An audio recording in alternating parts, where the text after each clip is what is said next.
Alhamdulillahi Rabbil Alamin. Wassalatu wassalamu ala asyrafil anbiya'i wal mursalin wa ala alihi wa ashabihi wa azwajihi wa zurriyatihi wa asbahihi ajma'in. Subhanaka la ilma lana illa ma 'allamtana innaka antal alimul hakim. La haula wa la quwwata illa billahil aliyyil azim. Rabbi shrah li sadri wa yassir li amri wahlul 'uqdatam min lisani yafqahu qawli. Allahumma ta'alaina bi futuhil 'arifin bik. Allahumma ja'alna minal ladzina yastami'una al-qawla fayattabi'una ahsana. Allahumma 'allimna mimma jahilna wa anfa'na bima 'allamtana wa zidna 'ilman nafi'an ya rabbal alamin. Rabbi a'udzu bika min hamazati syayatin wa a'udzu bika rabbi an yahdurun. أعيذ نفسي بالله العلي العظيم أعيذ نفسي بالله العلي العظيم أعيذ نفسي بالله العلي العظيم. بسم الله ما شاء الله لا حول ولا بسم الله ما شاء الله لا يسوق الخير إلا الله. بسم الله ما شاء الله لا يصرف السوء إلا الله. بسم الله ما شاء الله ما كان من نعمة فمن الله. Bismillah ma sya Allah la hawla wa la quwwata illa billah. Wa ba'du. Qala Syekh Musannif rahimallahu ta'ala wa nafa'ana bihi wa bi'ulumi fid dharain amin. Kata Musannif rahimallahu ta'ala, wa ammal amru tsani alladhi iqtada tawakkula 'ala Allah subhanahu wa ta'ala fi hadha sya'ni فهو ما في تركه من الخطر العظيم والأمر الكبير. قلت hadirin sekalian, pertama sekali syukur kita kepada Allah Subhanahu wa taala, nikmat besar diberi kepada kita, diwujudkan dan dilangsungkan kepada kita pemberian dan anugerah demi anugerah, khasnya dapat kelangsungan hayat pagi ini yang boleh kita bangun, apatah lagi melafazkan doa pengiktirafan kita kepada Allah Subhanahu wa taala yang dialah ahyana ba'dama amatana. Dialah yang menghidupkan kita selepas malam tadi kita boleh tidur. Yang tidur dialah yang mematikan kita. Alhamdulillah. Syukur dapat Islam sejak lahir lagi. Alhamdulillah. Dibesarkan dalam masyarakat Islam. Dengan itu Allah Ta'ala mudahkan kita untuk melaksanakan ajaran-ajaran Islam dan meninggalkan larangan-larangan dia. Alhamdulillah. Syukur diberi kita kehendak untuk belajar dan faham ajaran agama. Alhamdulillah. Syukur diberi kita nikmat boleh meneruskan balik program Masjid Surau berjemaah dan dapat berkuliah maghrib, subuh, duha. Macam mana sebelum ni ada larangan yang kita berpantang lama juga. Dia sebabkan macam-macam pentadbiran dan urusan Allah SWT, semua ada rahsia dan hikmahnya. Alhamdulillah dapat kita khasnya pada pagi ini berkumpul di surau di Jemaat ini untuk meneruskan bacaan daripada kitab Minhajul Abidin. Alhamdulillah. Dan rasanya untuk memulakan begini, saya pegang ni kitab Arab. Minta tolong baca dulu hak Jawi tu, muka surat 14244. Okey, kita dengar dulu bacaan bab yang kita nak sambung ni, insya-Allah. Adapun perkara yang kedua yang sangat dituntut untuk bertawakal kepada Allah ialah tentang perkara rezeki, iaitu sekiranya tanpa bertawakal maka ditakuti ditimpa berbahaya yang besar dan sesuatu yang tak diduga. Pendapat saya mengenainya iaitu Allah sebutkan perkataan rizqun rezeki dengan disekalikan kata khalaqa, cipta. Firman-Nya di dalam surah Rum ayat 40, Allahul ladzi khalaqakum tsumma razaqakum. Artinya Allah juga yang menciptakan kamu, kemudian Allah memberi rezeki kepadamu. Maka ini jelas sekali menandakan bahawa rezeki itu datangnya daripada Allah, bukan yang lain. Seperti juga ciptaannya. Kemudian tidak saja mencukupi dengan dalil ini, sehingga kan Allah berjanji dengannya rezeki. Dia berfirman dalam surah Az-Zurriyat ayat 58, Innallaha war-razzaq. Artinya sesungguhnya Allah dialah saja yang memberi rezeki kepada sekalian makhluk.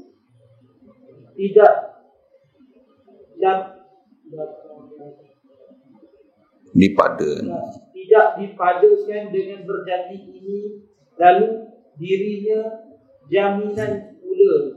Allah berfirman dalam surah Hud ayat 6, wa ma min dabbatin fil ardi illa 'ala Allahi rizquha. Artinya dan tiadalah sesuatu pun dari makhluk-makhluk yang bergerak di bumi melainkan Allah juga yang menanggung rezekinya. Kemudian tidaklah dengan setakat itu dijamin. Allah bersumpah lagi dengan firman dalam Az-Zurriyat ayat 23. Az-Zariyat ayat 23. فَوَرَبِّ السَّمَاءِ وَالْأَرْضِ إِنَّهُ لَحَقٌّ مِثْلَ مَا أَنَّكُمْ تَنطِقُونَ. Artinya, maka demi Tuhan langit dan bumi, sesungguhnya apa yang tersebut itu tetap benar, tidak patut diragu-ragukan. Sebagaimana tidak patut diragu-ragukan benarnya kamu dapat berkata. Setelah itu tidak juga dipadakan dengan yang tersebut. Semuanya itu malahan diperintahkan dengan bertawakal, dan Allah benar-benar memberi peringatan, ancaman dengan firman dalam surah Al-Furqan ayat 58, wa tawakkal 'alal hayyil ladzi la yamut. Artinya bersalahan engkau kepada Allah yang hidup, yang tidak mati. Berserahlah engkau kepada Allah yang hidup, yang tidak mati. Dan firman-Nya dalam surah Al-Ma'idah ayat 23, wa 'alallahi fatawakkalu in kuntum mu'minin. Artinya, dan kepada Allah jugalah kamu semua berserah jika benar-benar kamu orang yang beriman. Maka siapa yang tidak insaf dengan firman-Nya itu, tidak berpadu dengan janjinya, masih tidak puas hati dengan jaminannya, tidak juga merasakan cukup dengan bersumpahnya, kemudian tidak pula peduli dengan perintahnya, janji dan ancaman Allah, maka buruk padamnya. Oleh itu, hendaklah kamu perhatikan kedudukan imannya dan malapetaka yang akan menimpa orang yang seperti ini. Orang yang berkeadaan sebegini akan ditimpa satu malapetaka yang amat besar. Kita semua benar-benar dalam al-faz, lalai tentang perkara ini. Seperti yang disabda oleh orang yang benar lagi, berkepercayaan sallallahu alaihi Sallallahu alaihi wasallam. Cukup dulu. Ada kalian sambungan kita nak bicara daripada kitab Minhajul Abidin ni adalah dalam bab urusan rezeki. Salah satu perkara yang menghalang kita untuk boleh berjalan atas muka bumi ini sebagai seorang abid, sebagai seorang hamba, sebagai seorang makhluk yang sentiasa mengharap dan ada pergantungan hati sepenuhnya pada Allah Subhanahu Wa Taala. Antara halangan boleh kita capai matlamat tersebut adalah rezeki. Ini perbincangan kita. Macam mana antara perkara yang boleh menghalang kita untuk mencapai kedudukan sebagai hamba yang sebenar, yang sentiasa mengharap, memohon, meyakini hanya bergantungan pada Allah Ta'ala semutlaknya lah. Inilah pencapaian yang kita kena capai. Antara halangannya adalah iblis, syaitan, nafsu, dunia. Jadi khas atas kita bicara ni rezeki. Jadi ada dua perkara yang disenaraikan oleh Imam Al-Ghazali ini. Yang pertama kita dah bicara dulu. Yang ni nak masuk urusan yang kedua ataupun sebab yang kedua. Kenapa kita tak dapat tidak mesti kena selesaikan bab rezeki supaya kita boleh benar-benar menjadi hamba. Orang yang benar-benar berjalan atas muka bumi ini, hati dia tak disibukkan dengan urusan ini yang menyebabkan dia gagal untuk boleh melangsungkan kehidupan atas muka bumi ini sebagai benar-benar menzahirkan kehambaan diri kepada Allah Ta'ala. Urusan besar dia rezeki.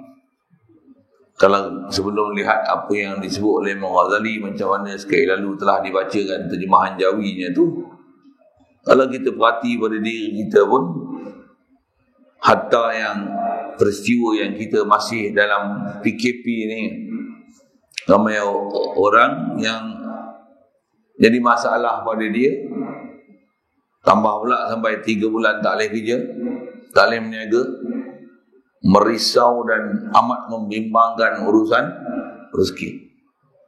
Mungkin boleh rasa lega sikit pasal apa? Pasal ada bantuan kewangan sikit daripada kerajaan berhubung dalam bab rezeki dan pencarian. Dapat bantuan tu macam mana? Lega sikit. Kalau tak bagi langsung, agak-agak kalau diperintah oleh Pakatan apa? Harapan tu, agak-agak macam mana? Bukan dia bagi duit kan, dia minta duit lagi dah. Mujurlah tukar kerajaan dulu sebelum PKP Sikitlah saya sebut itu. Pasal kita boleh tengok kedurjanaan. Sikitlah kita sebut isu tu sikit bagaimana mereka merintah 22 bulan ke. Ni lepas ni kita tengok ada sidang parlimen pula. Kita boleh tengok bagaimana peningnya mereka tu. Walaupun tak perintah, kalut nak jadi Perdana Menteri. Sikitlah saya sebut gitu Yang tu satu isu sambil-sambil tu kita sepak habis Mujurlah dapat pentadbiran yang melegakan kita. Dan lega kita sebenarnya bukan pada pentadbiran tu, pada siapa yang mengurus yang pentadbiran dan mengatur sampai kita dapat pentadbir yang macam tu. Itu sepatutnya akidah kita. Alhamdulillah Allah bagi kita pentadbiran yang macam ni, melalui Perdana Menteri yang ada ni, melalui perantaraannya Sultan kita yang ni Pertuan Agong Sultan, yang ni Pertuan Agong, yang menyebabkan terlantiknya Perdana Menteri ini di atas proses yang macam-macam. Tengok perjalanan sabab, tapi diajar kaedah kita bertauhid, memandang pada musabbibul asbab, la ilaha illallah. Hatta peristiwa kita COVID-19 ni yang menghantar menyebabkan berlakunya peristiwa-peristiwa menjadi siapa? La ilaha illallah. Allah Ta'ala tak pernah buat sesuatu dengan sia-sia. Tentu ada hikmah dan rahsia kenapa dia buat begitu pada kita. Kaedah kita macam mana? Beriman aja, hadam aja. Apa yang dapat tu mesti ada rahsianya. Terus sekali lalu kalau saya sebut apa dia rahsia dia, menzohirkan siapa kita, menunjukkan siapa kita sebenarnya. Khasnya atas kita bicara ni isu rezeki, bab tawakal. Jadi Imam Ghazali dia nak meneruskan kitab dia ni. Jadi saya tak baca satu-satu lah pasal saya pun dah anjurkan tuan-tuan supaya beli kitab tu. Kitab tu pun pada saya memang dah teliti dah kitab tu. Terjemah dia cukup sedap kan. Kalau saya baca terjemah yang Arab ni pun, saya nak terjemah kat tuan-tuan, bahasa saya dengan terjemahan tu sedap lagi. Saya kata gitu. Memang dia ahli kan. Terjemah dia sedap sangat kan. Saya tak pernah jumpa lagi kitab yang terjemahan daripada Imam Ghazali ni sesedap macam tu terjemahan dia. Dia betul-betul tepat macam mana kena Arab dengan dia tulis dengan bahasa dia. Ditulis dengan bahasa dia sendiri. Dengan lenggok bahasa Melayu yang itu maksud dengan bahasa Arab dia. Okay. Cuma kalau tuan-tuan nak kitab tu hari ni saya tak bawa lah.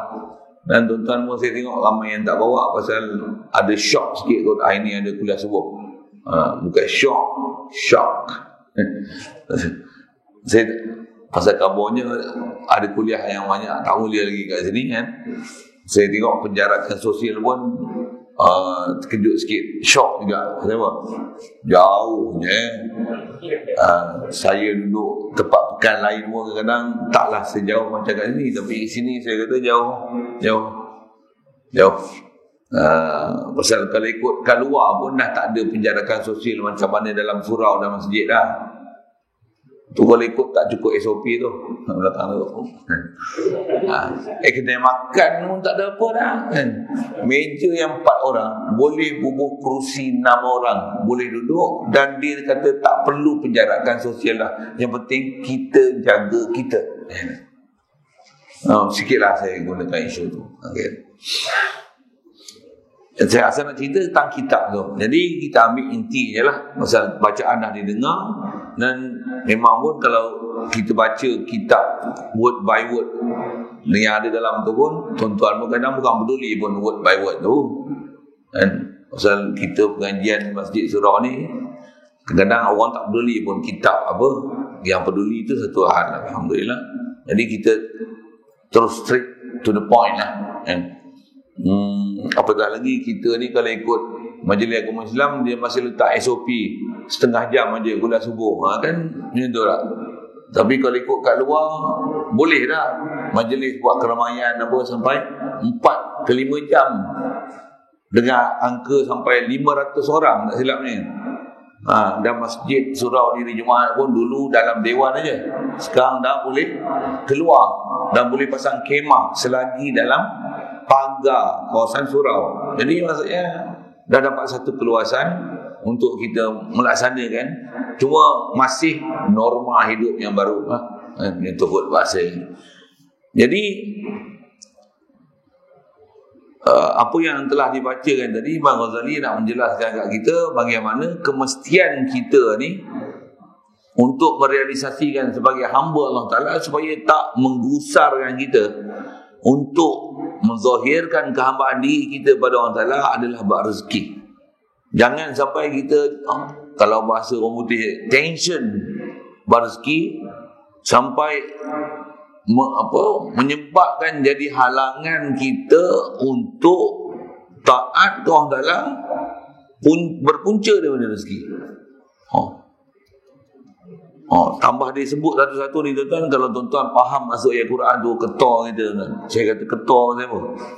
Ayat Quran ni dengan tertib yang telah disebut oleh Imam Ghazali tadi, dia kata, adakah tidak pada pendapat saya tu yang dia terjemah tu sedap bahasa Arab dia, qultu, aku kata. Kalau terjemah tu lah maksudnya pada pendapat aku. Kau tengok ni, aku nak senarai ni satu-satu, kata dia, bagaimana Allah SWT dia telah nyatakan dalam Al-Quran, cuma bukan mengikut tertib Quran, tapi disebut satu di sini, satu di surah ni, satu surah ni, satu surah ni, untuk menunjukkan bahawasanya betapa besarnya jaminan dia terhadap rezeki. Bahkan dia ancam bagi sesiapa yang tak boleh nak berserah dan merasa dan menyerahkan urusan rezeki ni ke Allah Ta'ala.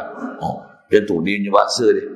Pertama, didatangkan ayat Quran, wallahu khalaqakum thumma razaqakum. Allah Ta'ala ni, asal terjemah ni, dialah yang mencipta kamu dan dialah yang memberi rezeki pada kamu. Allah Ta'ala, dia sertakan sifat Allah Ta'ala dan perbuatan dia mencipta dan memberi rezeki itu sebaris.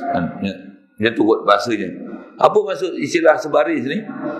Maksudnya macam mana bab mencipta, kita tak campur tangan pun dalam urusan kita nak jadikan kita ni siapa, laki ke perempuan ke, umur kita, kita tak campur tangan pun. Macam itulah sebenarnya bab rezeki kita sebenarnya tak campur tangan langsung. Tu kena gitu, tak campur tangan. Macam mana yang ni pun, kalau kita kena bisikan syaitan, tak campur tangan, macam mana kena juga cari rezeki. Saya ngaji almarhum Pak tu dulu, tak disebut macam ni. Nak tengok betul tak betul Allah Ta'ala dah jamin rezeki kita. Kita lahir pada perut ibu, kita tak pernah fikir siapa nak suap mulut kita susu. Orang lain tolong fikir untuk kita apa yang nak masuk dalam mulut kita. Kalau saya ngaji almarhum Pak Tih tu, cuma bahasa dia bahasa hulu sikit lah. Tak mak kita siap dah ada susu. Dah. Tak mak kita, tak tu susu lah kan. Tak tu tetek lah. Dah ada siap tak mak kita kan. Asal tak ada susu, tubik kita tak ada. Tubik susu. Kita tak pernah fikir bab susu tu. Allah Ta'ala siap dah susu untuk kita. Kalau mak kita tak ada susu pun, pak kita gaduh pergi cari tok bidang gini-gini, buat apa? Urut tak tubik susu. Apa dia? Bapak kita pergi cari susu dalam tin. Susu tu, susu lah, susu formula tu. Bacuh gini. Bagi juga kita boleh dapat makan minum. Masa tu kita tak ada apa fikir pun. Allah Ta'ala dah tentu rezeki dah. Betul tak? Kita tak campur tangan langsung bab rezeki. Cuma macam ni, bila kita berakal sikit, masa kecil memang tak fikir bab rezeki. Walaupun berakal tu, contohnya kita umur 7 tahun, 8 tahun, 9 tahun, 10 tahun, kita di bawah urusan mak ayah kita pun tak fikir bab rezeki. Pasal apa? Ada mak ayah kita yang fikir hal kita, kasut sekolah kita, baju sekolah kita, pen, pensel kita. Kalau nak raya, baju raya kita, jubah raya kita ke, apakah songkok, sampin, apakah tudung ke, kita tak fikir langsung. Mak kita yang fikir. Nak pergi sekolah, hantar naik apa, balik naik apa, kita tak fikir langsung. Tak fikir langsung kan. Tapi bila balik, dapat sijil, dia berakal sikit, macam tak ada akal. Dah tak boleh tawakal lah. Tak boleh tawakal. Sepatutnya bila balik, lagi berakal, lagi tawakal. Tapi macam tak ada akal. Macam tu kot. Saya ngaji dulu dengan Arwah Pak Tih, dia sebut, saya dengar daripada mulut dia sebut itu tu. Macam ni tuan, tersentak. Ada akal macam tak ada akal. Pasal apa? Pasal tak faham tentang janji Allah Ta'ala ni. Satu, kita lihat orang-orang yang memang faham dalam bab agama ni, dia boleh hidup macam tu. Memang boleh hidup macam tu. Sebenarnya memang boleh kan. Cuma kita ni, setelah kita dapat pendidikan agama ni, umumnya kita hanya dapat agama melalui mayah kita atas nama Islam. Tapi information dia dan macam mana cara hidup beragama, khasnya atas urusan rezeki ni, kalau kita tak belajar mengikut saluran ni betul, kita akan ikut lifestyle macam mana orang keliling kita. Bahkan orang keliling kita tu bukan orang Islam. Kita ikut cara orang kafir. Macam mana cara orang kafir? Hidup dia untuk cari makan. Ibadat ni ada free time, sometime. Sepatutnya macam mana? Ibadatlah full time. Cari rezeki ni part time. Bahkan sebenarnya boleh serah dah pada Allah Ta'ala. Cuma boleh serah tu dia ada huraian je lah. Yang ni pun ke depan panjang umur kita jumpa nanti. Cuma atas kita bicara tentang ni dulu yang Imam Ghazali nak sebut. Perkara kedua yang menyebabkan kita kena tawakal ni, kerana Allah Subhanahu Wa Taala dia telah meletakkan urusan rezeki ni macam mana urusan dia mencipta kita, urusan rezeki pun sebenarnya Allah dia yang memang telah menjamin urusan ni. Macam mana rezeki, macam mana bab mencipta kita tak campur tangan, bab rezeki pun sebenarnya kita tak campur tangan. Dan dibuktikan tadi sebagai contoh saya sebut ni, masih saya ngaji Armaum Fatir disebut tak mana tam kita lahir-lahir dah ada susu daripada mak kita. Ya. Tak nak fikir. Macam mana kita lahir-lahir dah ada mata, ada tangan, ada kaki, ada perut, ada pankreas. Cukup kan? Allah Ta'ala bagi. Kita tak nak fikir. Kita tak campur tangan sikit pun dalam bab penciptaan. Satu. Kemudian dia kata tak cukup lagi ke? Tak tu, dengar. Kata dia ada dilalah daripada ayat Quran. Allah Ta'ala janji pula. Allah Ta'ala kata apa? Innallaha huwar razzaq. Surah tu Zariyat, bukan Zuriyat. Zariyat. Innallaha huwar razzaq dzul quwwatil matin. Fokus pada innallaha huwar razzaq. Allah Ta'ala ni huwar razzaq. Dia sajalah pemberi rezeki. Kita pun kita faham memang rezeki Allah Ta'ala.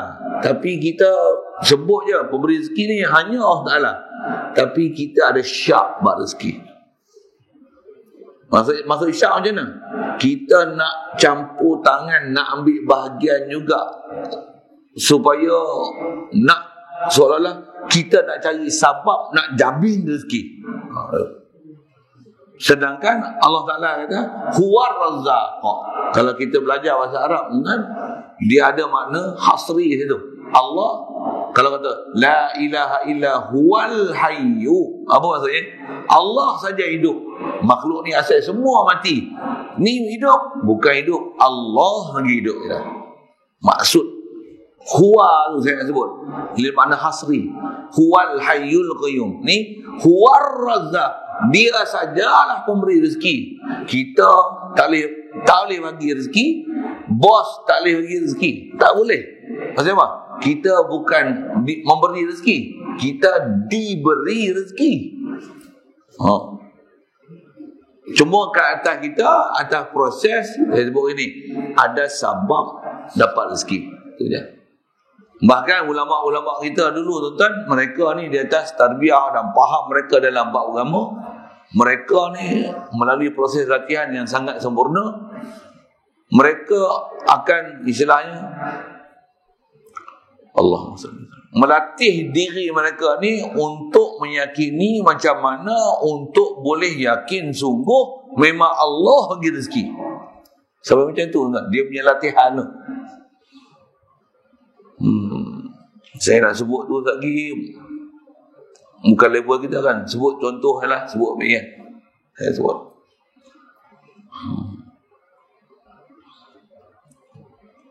Allah. Apa nak cerita simple lah. Nak nunjuk kata ulama dulu ni sampai tahap macam tu, dia latih untuk bagi boleh yakin Allah Ta'ala ni dia bagi rezeki. Saya buat misal. Tuan-tuan jamin tak? Tuan-tuan kalau sedekah, tuan-tuan bagi 10, Allah Ta'ala jamin dia akan bagi 10 kali ganda. Bahkan ada janji dalam Quran, bukan 10 kali ganda, 70 kali ganda. Alladzina yunfiquna amwalahum fi sabilillahi kamathali habbatin ambatat sab'a sanabil wa fi kulli sumbulatin mi'atu habbah. Orang yang belanja harta di jalan Allah Ta'ala macam sebiji benih. Sebiji benih ni ada 7 tangkai, setiap tangkai ada 100 biji. 700 bukan 70, 700. Yakin? Tuan-tuan kalau bulan ni nak perlu 1000, tuan-tuan ada 400. Macam mana tuan-tuan nak bagi cukup? Apa formula ni? Selalu tuan-tuan buat macam mana? Tuan-tuan nak beli kereta 60,000, tuan-tuan ada 6,000. Macam mana tuan-tuan nak beli kereta 60,000? Jawab. Tu jawab. Buat selalu dulu. Jawab. Hutang jangan bohong itu tuan-tuan buat. Sorry saya cakap itu gambar kasar macam mana. Betul saya sebut. Loan tak? Tuan-tuan nak beli rumah 200,000. Tuan-tuan ada 2,000 tak ada. Buat apa? Loan lah. Tu cari penjamin lah. Penjamin panggil apa? Garantor kan. Cari penjamin. Lepas tu ambil insurans pula kalau kita mapuh gitu, kasarnya bahasa kan. Kalau kita mati, ada insurans cover tu tolong bayar kita punya hutang yang tak mampu kita bayar tu. Dah lah penjamin lagi, ada insurans lagi. Dia bayar hutang suku, bayar insurans suku, mapuh dah kan. Hutang tu dengan dia punya riba lagi. Gila. Inilah umum masyarakat kita. Mana ada kita selesai mengikut kaedah syarak. Sepatutnya kalau tuan-tuan nak beli kereta 60,000, tuan-tuan ada 6,000, apa kaedah lah? Sedekah. Yang ni tuan-tuan takkan jumpa formula ni melainkan tuan-tuan jumpa Tok Guru. Betul kan? Dengar saya sebut. Kalau tuan-tuan tak pernah dengar hari ni pun dia. Jumpa Tok Guru, para ulama kita dia ajar ni. Sedekah. Tuan-tuan jamin tak? Tuan-tuan ada 6,000, buah jadian. Tuan-tuan ada RM500. Perbelanjaan sebulan RM5,000. Sepatutnya kena hutang dengan orang nak bagi cukup. 500 yang ada di tangan tu tuan-tuan lepaskan. Di atas yakin jamin, ayat Quran jamin. Kalau belanja fisabilillah pula sampai 700 kali ganda orang tak nak balas. Quran tu pun tak mention dia nak balas tu kat akhirat ke kat dunia. Tak ada. Boleh jadi tak kat dunia dia balas? Yakin tak yakin? Ulama kita, cuma tutup guru kita, orang Sabah kita kata, mereka yang duduk di bawah bimbingan guru, memang benda ni diajar oleh tutup guru untuk belajar yakin di atas Allah dia pemberi rezeki. Tu susah bukan kedekut, susah belanja, susah sedekah, tolong orang susah, cari orang susah, kita susah, ada orang lagi susah, bantu orang yang susah tu. Dengan kesusahan kita tu, bantu orang susah, Allah Ta'ala akan lepaskan kesusahan kita. Ni ajaran agama ni. Ajaran dunia macam mana? Nonsense. It's not relevant, you know. You have 500 ringgit. You need 5,000. How can you survive? You give it to others. What is in your own hand also is not enough. Can you give it to another person? Ajaran orang putih kapior je tu. Kok kasar ke bahasa sikit tu. Kita tak diajar dengan ajaran agama. Satu kita tengok kehidupan para sahabat salafus soleh dulu berbeza dengan kita kan. Dia tak cukup. Macam mana? Dia bukan dia tamak, dia nak dapat yang kat dia. Dalam keadaan dia tak cukup, macam mana? Dia akan istilahnya mengalahkan untuk dia nak ambil benda yang dia nak tu. Dia kata mungkin orang ni lagi perlu kat aku, bagi kat dia lah. Istilah bahasa Arabnya dipanggil isar. Quran isyarat wa yusiruna ala anfusihim walau kana bihim khasasah. Diisar. Ni kalau dia dapat orang bagi misalnya roti jala, dapat gulai kambing, macam mana? Kita pun lama tak makan gulai kambing ni, tapi tentang jiran kita tu lagi perlu gulai kambing ni daripada kita. Sepatutnya dia terliur lah, nak makan dah, macam mana? Dia tak pulun dia makan, bahkan dia sanggup semua tu dia tak ambil sikit pun, dia boleh bagi kat jiran dia. Dia tak usik pun. Kata dia, mereka lebih perlukan daripada kita. Kita ni baru juga lah makan walaupun dulu lama. Tak, ada orang lagi susah lagi pada kita. Dia boleh tak usik tu, dia bagi pada orang. Nah, kita tak diajar fahaman macam tu. Kalau dengar tu dia hanya macam cerita dongeng je. Bukan dongeng, ada tu realiti tu. Allah. Baik, jadi asal nak sebut, nak fahamkan innallaha huwar razzaq tu. Jadi saya dah bagi misal tadi dan nak tunjukkan adakah kita boleh buat macam tu. Kita tak cukup, nak bagi cukup macam mana? Sedekah. Sedekah.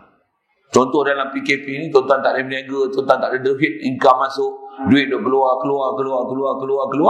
Itu duit tak cukup, macam mana nak bagi cukup? Tuan-tuan belanja lagi. Agak-agak boleh tak? Kalau ada isteri tuan-tuan, isteri tuan-tuan mengepek tak? Abang ni apa ni? You out of your mind. Dia kawan putih ke? Dia kawan putih kan? Dia boleh tek kan? Ilakai ke abang ni? Nak pakai belanja 2,000, 3,000. Oh tu pergi sedekah pula ke orang. Ya abang ni terbiat ke apa? Mula dia merepek kan? Kalau dia ada akal, dia ada agama macam mana? Alhamdulillah, Allah Ta'ala lapangkan dada abang. Abang faham orang punya urusan bab rezeki dan tawakal kepada Allah Ta'ala. Sedekahlah abang, Alhamdulillah. Allah Ta'ala dia tak pernah sia-siakan siapa yang sedekah. Tak ada orang bersedekah jadi miskin abang. Alhamdulillah. Abang punya pahaman dengan saya serupa. Inilah ajaran Nabi SAW dan tutup buku dulu. Ni nak cari isteri ada agama ni. Isteri tak ada agama, dia merepek kat tuan tuan. Abang ni apa ni? Saya nak pasah dengan abang. Mampu kau. Tak ada akal untuk lelaki. Menyesal aku kahwin kau. Ingat ke? Macam bagus ya. Untuk lebih. Rupanya tak boleh pakai.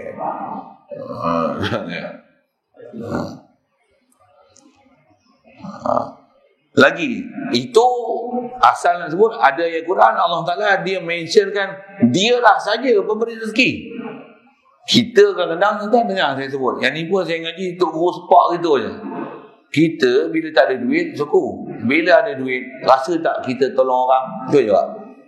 Rasa tak kita tolong orang? Dalam keadaan kita tak ada duit tadi pun kita sedekah. Kita tengok orang tu jadi senang.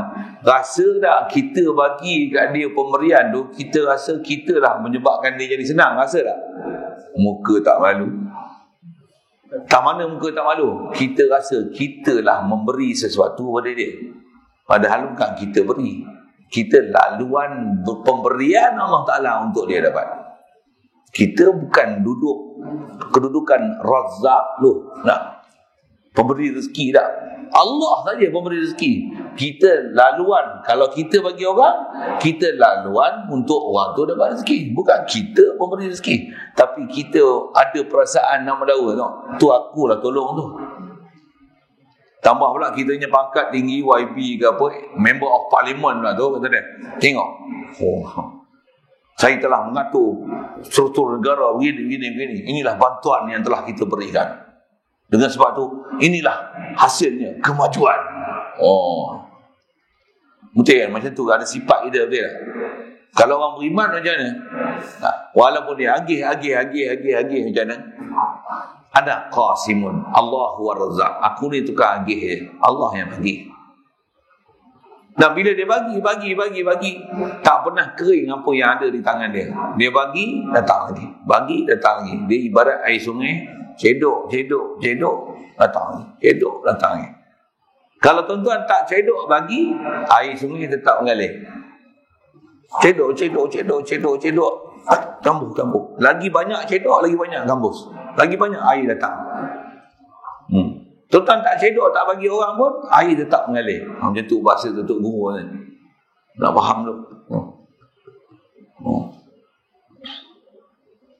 Dan isu bab rezeki pula, kadang-kadang kita tak ada duit, tak ada rezeki. Bukan tak ada duit, tak ada rezeki. Duit kita habis. Bukan habis duit kita.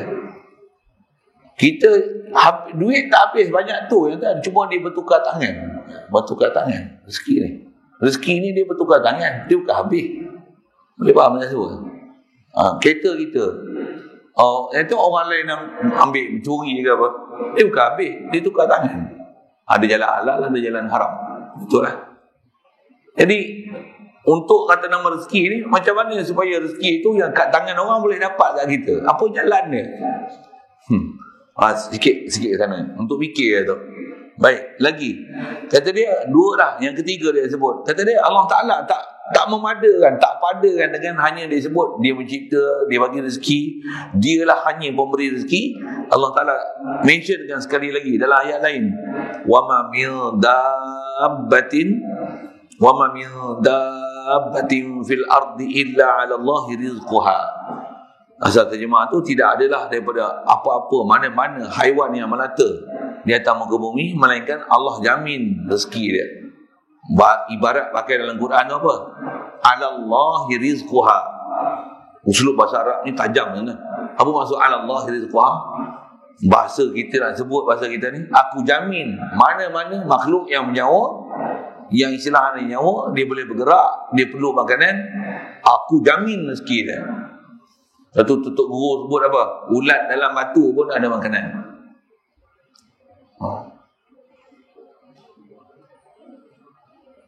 Itu 3 tempat lah nak menunjukkan jaminnya. Apa tu? Cukup kan macam tu? Tak. Allah Ta'ala sebut lagi untuk menunjukkan rezeki ni memang kena sungguh tawakal pada dia. Apa dia? Allah Ta'ala jamin lah. Bukan saja dia nak mengatakan Allah Ta'ala jamin tu, bahasanya terjemah jamin. Sekali lagi dia jamin. Apa dia?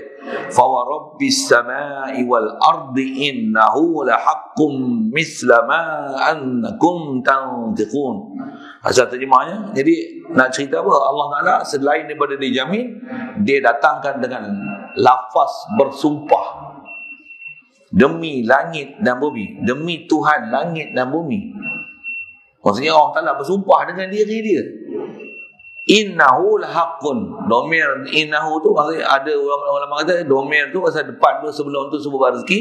Innahu, rezeki ni memang benar sungguh-sungguh Allah Ta'ala jamin akan beri mislama annakum tantikun. Macam mana perbandingan kamu, pastinya kamu ada mulut, kamu boleh bercakap. Macam itulah kamu bila kamu hidup, macam itulah rezeki Allah Ta'ala akan bagi kamu.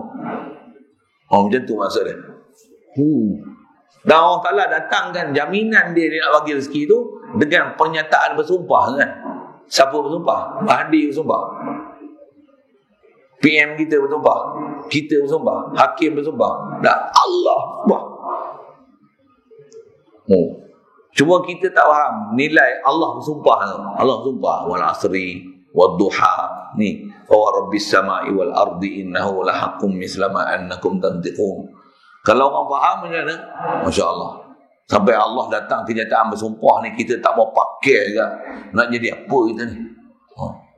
Satu tuan, kadang-kadang kita dalam urusan rezeki ni, saya duduk mengaji tu, kita tak faham lagi. Tok guru kita dia dah memang faham. Ada ayat-ayat yang dia cakap tu, dia nak mengajar kita dan mendidik kita apa pendirian agama yang sepatutnya ada pada kita. Tak, saya buat misal. Dan yang ni memang saya mengaji dulu, Tok guru sebut yang ni. Ya tak apa? Khasnya saya nak sebut ni arwah Fatih kan. Ya tak apa? Moha ni duk ngaji agama. Duk ngaji pondok Moha ni ulunya kan.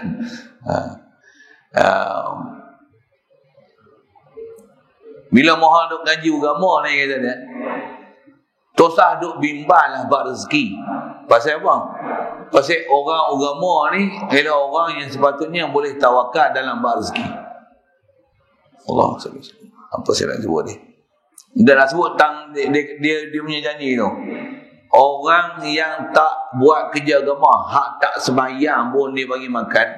Agak-agak mohon yang duk ngaji, duk sembah Allah Ta'ala, duk mengajar orang untuk buat baik, cegah benda mungkar, duk ngaji Quran, duk hafal Quran, duk ngaji nahwu, saraf, balaghah untuk faham kalam Tuhan. Kata dia, agak-agak adakah Allah Ta'ala mensia-siakan mohon ni, tak bagi mu makan minum? Puak-puak murtad pun tak lagi makan minum. Yahudi, Nasrani orang tak lagi makan minum.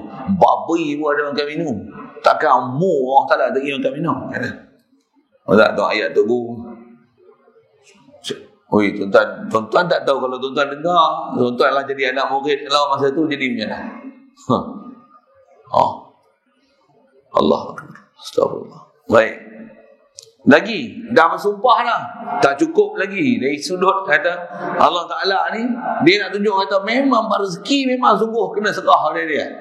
Allah Ta'ala perintahkan kita untuk tawakal lah, dan dia bagi ancam bagi siapa yang tak tawakal. Apa dia? Wa tawakkal 'alal hayyil ladzi la yamut.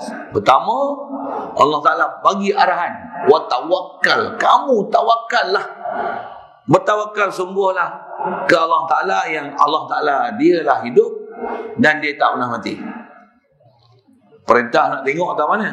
Allah perintahkan supaya tawakal dia. Rezeki kan, dengar saya sebut ini dalam Quran, boleh kata tak ada ayat Quran, satu pun ayat Quran khas perintah kita pergi cari rezeki. Dengar ayat pernyataan ni. Perintah tawakal boleh kata begitu banyak tempat. Perintah cari rezeki tak ada. Kalau ada apa dengar?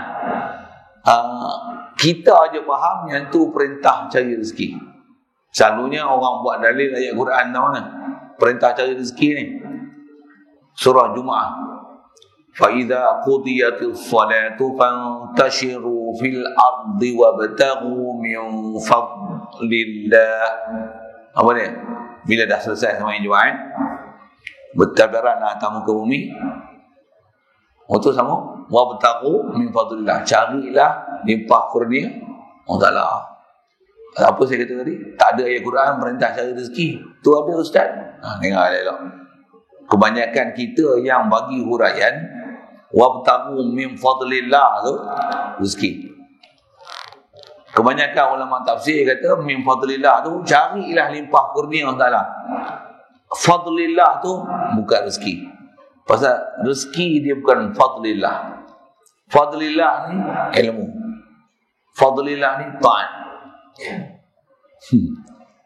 Carilah ilmu dan cari taat. Bukan wabtaghu min fadlillah, carilah rezeki. Kan? Tapi rata-rata kalau tuan-tuan biasa dengar ayat Quran tu, kita memang dengar wabtaghu min fadlillah, cari apa? Cari rezeki. Yang kita biasa dengar juga ayat Quran, dengar fa iza azamta fatawakkal 'ala Allah.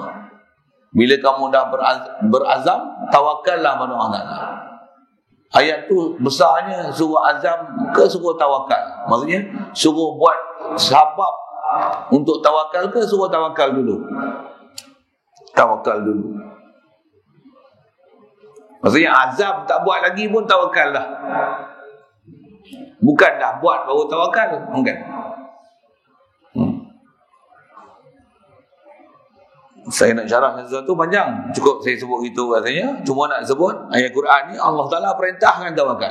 Ayat Quran sungguh tawakal ni cukup banyak. Lagi yang ni ayat Quran mengancam siapa yang tak tawakal. Wa 'alallahi fatawakkalu in kuntum mu'minin. Terjemahannya, kamu hendaklah bertawakal ke Allah Ta'ala bila in kuntum mu'minin, jika kamu ada iman. Kalau kamu ada iman, tawakal ke Allah Ta'ala.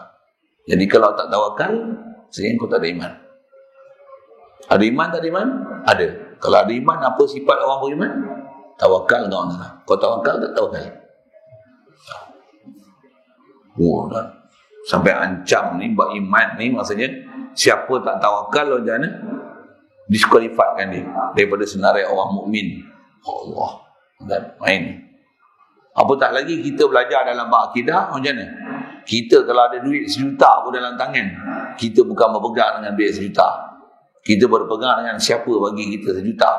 Siapa tu bukan orang yang bagi tu, bukan kita bos yang bagi, bukan kerajaan yang bagi. Kenapa? Allah sebenarnya yang bagi tu. Kita berpegang dengan Allah yang pemberi rezeki tu. Tak berpegang di atas apa yang ada di tangan kita. Pasal kaedah kita diajar dalam tauhid, la ilaha illallah. Allah saja yang bersifat uluhiyah, dia saja tak hajat pada sesuatu.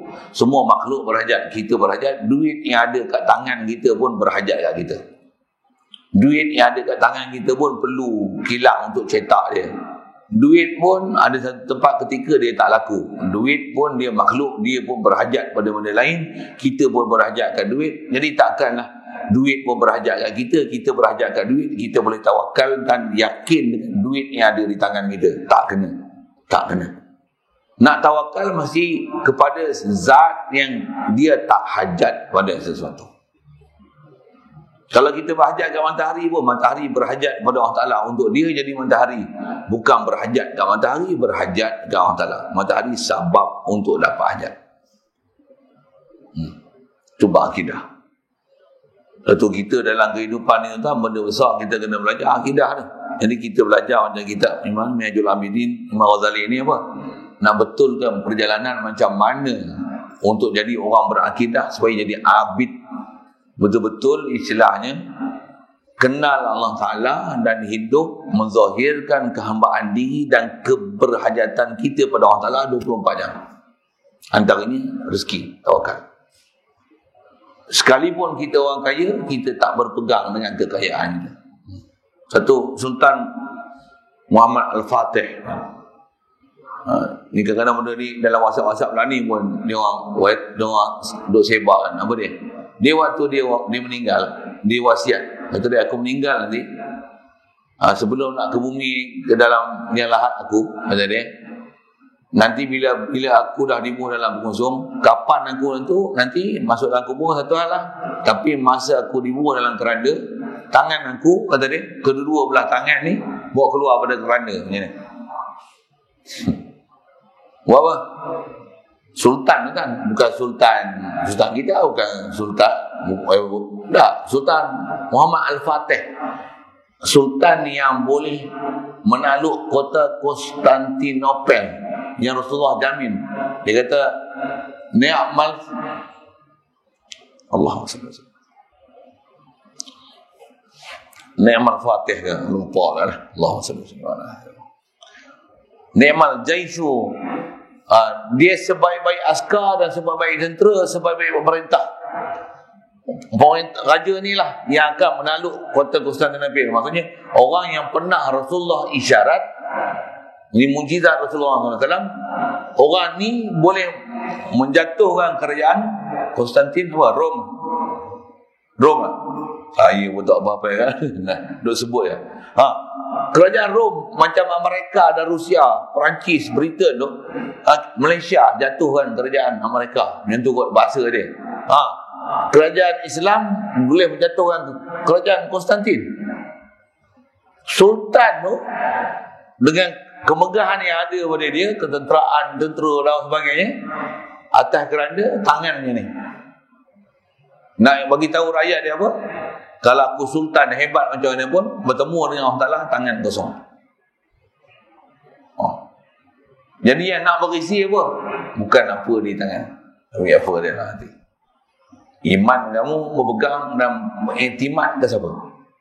Ke kerajaan kamu, ke sultan kamu, ke negeri yang telah kau tawan, kerajaan yang ada di tangan ni tu. Tak. La ilaha illallah. Ni pasal tu dia berjaya takluk Konstantin. Macam apa? Tengok dia urus kerajaan macam mana dan macam mana tawakalnya dia dengan Allah Ta'ala. Okey. Jadi Imam Ghazali dia bagi peringatan, kata dia, siapa-siapa yang tak ambil pengajaran dengan ayat yang dia dah susun dekat kita satu-satu ni, dengan kefahaman yang ada pada dia, dan tak cukup pada dia dengan janji Allah, tak janji baik dia, jaminan kalau kita tawakal dapat apa, lepas tu tak boleh berpegang dengan jaminan Allah Ta'ala. Allah Ta'ala datang dengan lapang bersumpah pun kita tak peduli kan. Allah Ta'ala datang, kenyataan bersumpah tu seolah-olah macam main-main aja. Kata dia, pandur maza yakunu haluh, tunggu je lah apa akibat urusan kita nanti. Ayat tunggu je lah tu tuan-tuan, bukan memang suruh tunggu, bukan, tu ancam tu, ngancam tu. Kalau Quran sebut fantazir innahum muntazirun, tunggulah, dia orang pun tunggu juga. Mengancam tu, ancam tu. Maksudnya kalau kau tak boleh tawakal juga Allah, kau tunggulah. Quran sebutnya ni, ayat lain. Allah Ta'ala kata apa? Wa man a'rada an dzikri fa inna lahu ma'ishatan dhanka wa nahsyuruhu yaumal qiyamati a'ma. Betul. Baca tu. Siapa yang a'rada an dzikri, yang berpaling daripada mengingati aku. Khas ingat ni apa? Tak boleh tawakal kat aku. Fa inna lahu ma'ishatan dhanka. Sesungguhnya memang pasti dia akan dapat satu kehidupan yang sempit. Walaupun jadi raja, jadi sultan, walaupun jadi jutawan, tak pernah rasa tenang dan tenteram dengan status kejutawanan dia. Dia dapat ma'isyatan dhanka, kehidupan sempit. Tuan-tuan jangan ingat jadi jutawan bebas. Jadi jutawan lagi kedekut. Jadi jutawan lagi susah nak bergerak. Jadi jutawan lagi susah hati. Tuan-tuan kalau tak ada duit, tak kunci pintu, susah hati malam. Tinggal rumah balik kampung, susah hati 3 bulan tak balik. Susah hati siapa nak masuk, tak ada apa. Tapi kalau tuan-tuan jadi jutawan, agak-agak senang hati tak kalau keluar pintu tak kunci. Mana tak terkunci, anjing lagi, pengawal lagi, polis ronda lagi. Lagi apa? Pintu semua remote, titik alam, CCTV. Tu pun berapa ribu dah belanja tu, berapa juta tu. Lagi kaya, ingat lagi senang, lagi sakit kepala. Tengok pengawal semua tak datang, semua sakit, semua kena COVID-19. Anjing semua mampus. Muka itu elektrik tak ada pula. Macam pening dah. Orang tak ada duit macam. Kalau kau tak belajar iman, pening juga. Tak ada duit, duduk macam ni. Bila iman tak ada, dia terjelai lidah tak? Tentu kena belajar. Orang kaya kena belajar iman, orang miskin pun kena belajar jadi iman juga. Jangan sangka miskin ada iman, tidak agak. Sampai Rasulullah isyarat, kadal fakru ayyakfura. Sifat fakir ni hampir-hampir boleh jadi kafir. Pasal apa? Nanti dia akan buat benda yang haram pun, kata dia, nampak macam mana? Tak ada duit dah, buat je lah, janji aku boleh survive. Benda yang haram dihalalkan. Hampir sifat kefakiran boleh menyebabkan orang jadi kafir. Pasal menghalalkan benda haram. Bahaya je lah. Jadi tak mana bahaya tu? Tak ada iman tu. Alhamdulillah. Jadi dia bagi peringatan dengan dia, tunggu je lah dan lihat akibat dia. Alhamdulillah. Mudah-mudahan Allah pelihara kita dan tak jadi kita di atas akibat yang buruk ni. Sebab memang ada akibat yang buruk. Dan dia kata, jangan tak tahu, kata dia, wa ayatu mihnatin taji'u, akan ada bermacam-macam dugaan, cabaran, macam-macam cabaran akan kena, akan tertimpa oleh dia, yang akan menyempitkan lagi kehidupan dia, dah jatuh di timpa tangga lah. Pasal apa? Pasal tak ada tawakal. Tak ada tawakal. Jadi kata Imam Ghazali, fahamlah elok benda-benda macam ni. Pasal apa? Pasal sifat tak ada tawakal ni, dia adalah satu bencana yang sangat besar.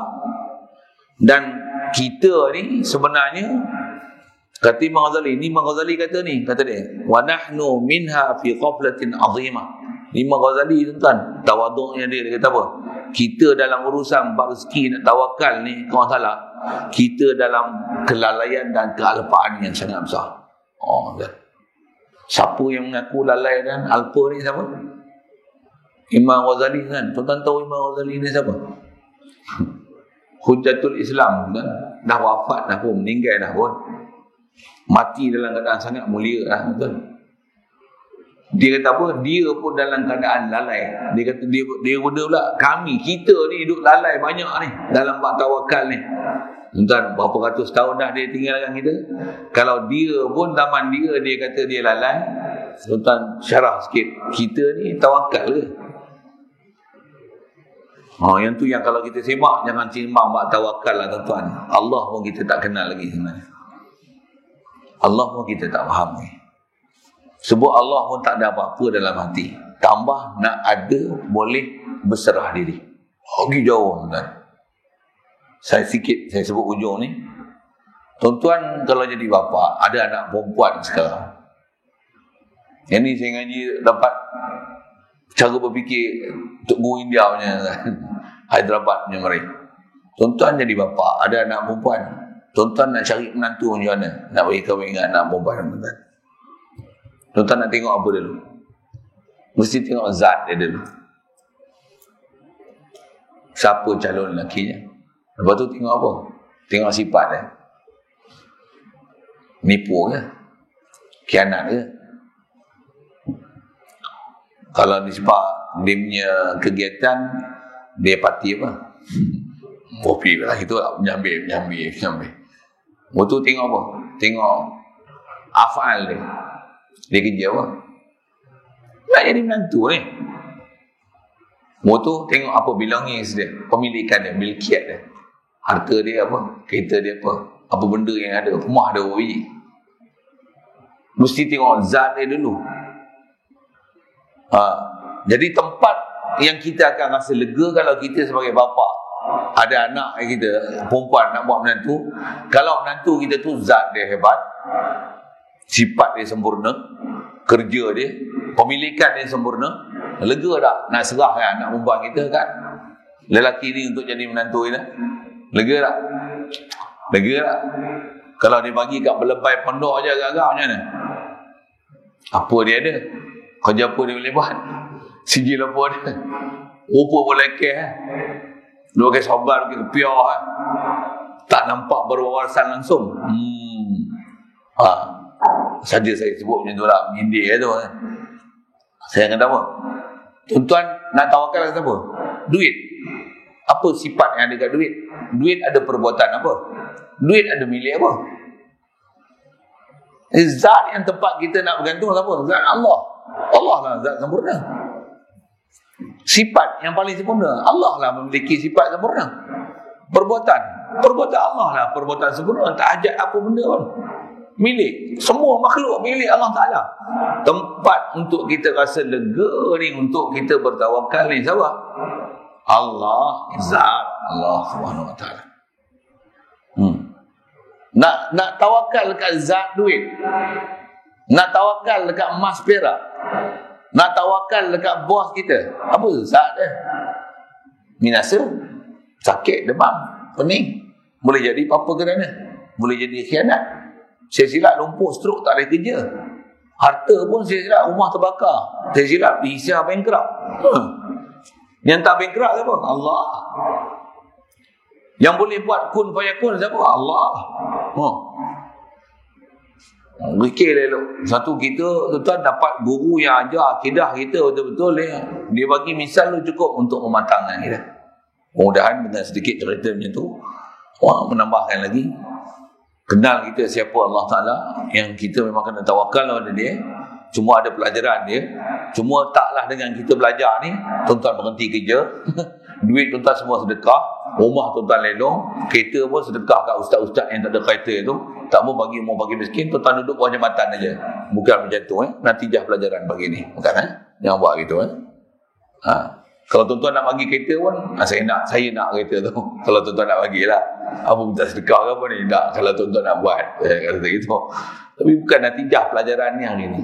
Cuma saya ngaji ada guru sebut macam ni. Apa dia? Tuan-tuan terus sajalah kehidupan apa yang dia buat tu. Cuma kena belajar berakidah dan kena belajar, kena latih diri. Apa dia? Kalau tuan-tuan ada duit pun, tuan-tuan bercakap dengan duit tu. Oh duit, engkau pun makhluk. Engkau pun perlu aku. Kalau aku tak jaga engkau bersepah, engkau orang curi duit aku. Aku pula bening. Engkau pun perlu kat aku. Kau perlu ada orang jaga engkau. Aku pun perlu kat engkau. Jadi aku dengan engkau sama taraf. Sama taraf. Engkau makhluk, aku pun makhluk. Aku takkan serah diri dekat engkau. Aku takkan bergantung dekat engkau. Aku bergantung dekat Allah. Ajar tu. Nak sedekah duit, apa-apa bayar. Kita ajar akidah tu dulu. Itu apa? First step. Untuk kita bangun, gerak, mengorak langkah untuk jadi orang yang itikad kita berpegang dengan Allah Ta'ala. Sabab tu, jalanlah sabab yang ada. Nak drastik terus jadi macam para awliya, kita, bukan kita lah. Lagi gelepar pula. Mula-mula boleh bagi orang, lepas tu, macam ni. Saya berlakon senang kan. Macam sedekah ke orang, mengharap ke makhluk pula. Hari-hari dia ingat makhluk, siapa sedekah aku, siapa sedekah aku, siapa sedekah kat aku. Jadi saya nak sebut, kata natijah pelajaran ni bukan maksud dia macam tu. Sikit lagi, satu cerita lagi. Tadi dah cerita masalah nak cari menantu. Satu cerita lagi. Ni cerita ulama-ulama dulu, tuan. Bagaimana tutup guru mereka asuh macam mana nak jadi orang yang boleh tawakal. Allah. Syekh Junaid Baghdadi, tak silapnya. Siapa dia? Syekh Junaid Baghdadi ni ulama besar kan. Dia nama yang dirujuk dalam bab tasawuf. Syekh Junaid Al-Baghdadi. Dia ada guru dia yang ajar dan tarbiyah dalam bab ilmu batin, dalam bab ilmu macam mana nak hidup dan sebagai abid ni. Jadi waktu dia nak berguru dengan guru dia, nak berlalu jalan sufi ni, guru dia masa tu dia jadi qadi. Junaid Baghdadi qadi di Baghdad. Dia qadi di Baghdad. Jadi qadi Baghdad orang besar kan? Baghdad kerajaan Islam pada masa tu. Siapa tak kenal? Jadi tok guru dia ajar apa? Dia minta sedekah.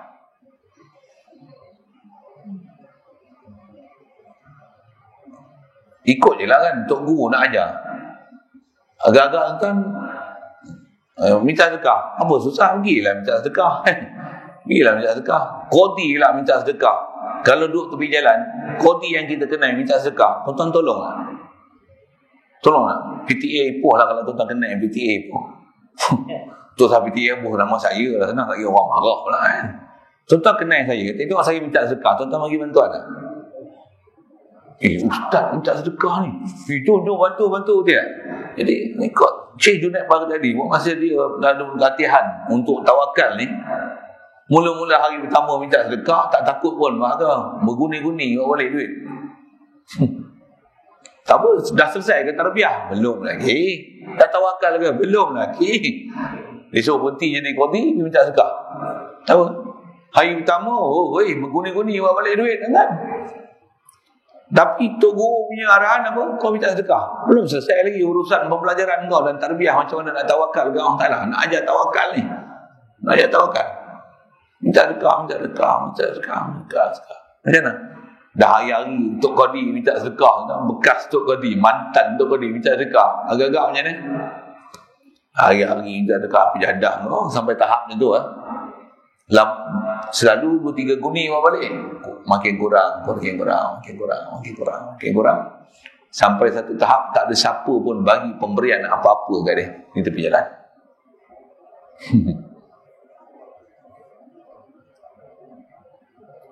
Bukan tahap tu aja.